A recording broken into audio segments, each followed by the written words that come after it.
Bonjour Éric Séverin. Bonjour Jean-Philippe Denis. Éric Séverin, professeur des universités, professeur de finance à l'IAE de l'Université de Lille. Éric Séverin, auteur de Zombification et faillite, déterminant enjeux et perspectives, ouvrage que vous publiez avec David Veganzanes. Éric Séverin, comment on comprend les chemins et évidemment les coûts aussi de la faillite? J'ai envie de vous prendre une petite formule. We're all gonna die, the only question is how. C'est dans Point Break, le film Point Break. Voilà, nous allons tous mourir. La seule question, c'est de savoir comment.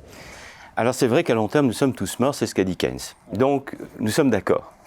Alors en fait, effectivement, les entreprises sont des organismes vivants, qui naissent, qui vivent et qui meurent. Ils vivent pas et ils meurent pas de la même façon. Il y en a qui meurent soudainement, il y en a qui mettent longtemps à mourir, d'autres qui on croit morts et puis qui revivent. Bon. Alors, on s'est interrogé, mais il y a de cela quelques années, dans la littérature managériale, le premier qui a fait ça, c'est D'Argenty, s'il n'existait pas des trajectoires types, qu'est-ce qui nous amène à mourir? Alors il part d'un concept assez simple, à savoir un organe de gestion rigide, un dirigeant autocrate par exemple, manque d'informations, etc.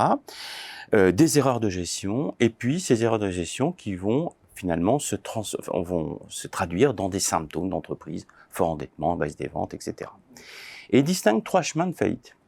Les startups, qui n'arrivent pas finalement à développer leur activité parce qu'ils ont mal mesuré le marché, par exemple, ils font des erreurs, dirigeants autocrates, par exemple. Des entreprises qui n'arrivent pas à maîtriser une croissance trop rapide, entre 5 et 10 ans, qui sont éblouis par leurs premiers résultats et qui n'arrivent pas à s'adapter. Et puis des grandes entreprises ou des entreprises plus âgées qui, elles, vont tout d'un coup s'affaisser progressivement, ne vont pas réussir à s'adapter à un changement technologique ou à un changement de marché. Et globalement, tous les chemins d'entreprise se résument dans ces 3 grandes trajectoires types. Alors ça peut être soudain, ça peut être progressif, ça peut être durable, mais dans tous les cas, effectivement, il y a un chemin vers la mort. Alors évidemment, il y a des variantes. Par exemple, vous prenez une PME, elle peut mourir tout simplement parce que le chef d'entreprise, il meurt. Et donc là, effectivement, c'est soudain, mais la PME ou la TPE est très liée au chef d'entreprise. Donc effectivement, il y a des chemins de faillite. Il y a eu d'autres études qui ont été faites, qui reprennent un peu ça. Et globalement, qu'est-ce qu'on observe dans ces chemins de faillite? On observe à un moment donné un déséquilibre, de mauvaises décisions, quelles qu'elles soient, opérationnelles, financières, qui se traduisent à un moment donné dans les comptes, et à la fin, ce qui marche ou ce qui ne marche plus, c'est le cash. Il n'y a plus de liquidité, et donc on ne pourra pas faire face à ces engagements. Et donc on fait faillite, hélas. On a des exemples mémorables, en France notamment, oui. On est tous en tête Vivendi, etc., à la faillite, donc pas que des startups, mais vous l'avez évoqué, c'est en cas des startups. Finalement, les coûts quand une entreprise fait faillite. Alors, on parle des coûts de faillite, et moi je préférais dire les coûts de l'échec.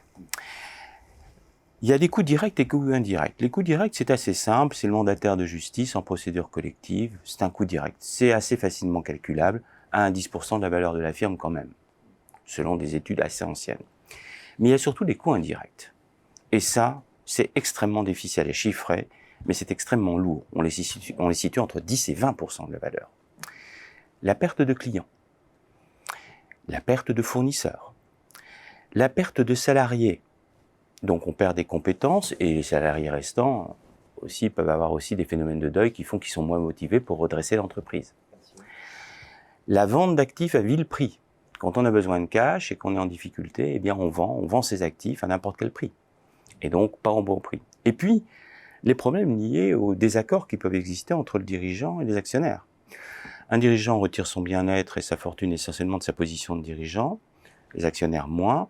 S'il se dit que tout est perdu, va-t-il vouloir engager des projets d'investissement à vanne positive, comme on dit dans le monde académique, pour restaurer la valeur? Il va plutôt faire des opérations de cashing out en essayant de sortir le maximum avant de lui-même partir de l'entreprise.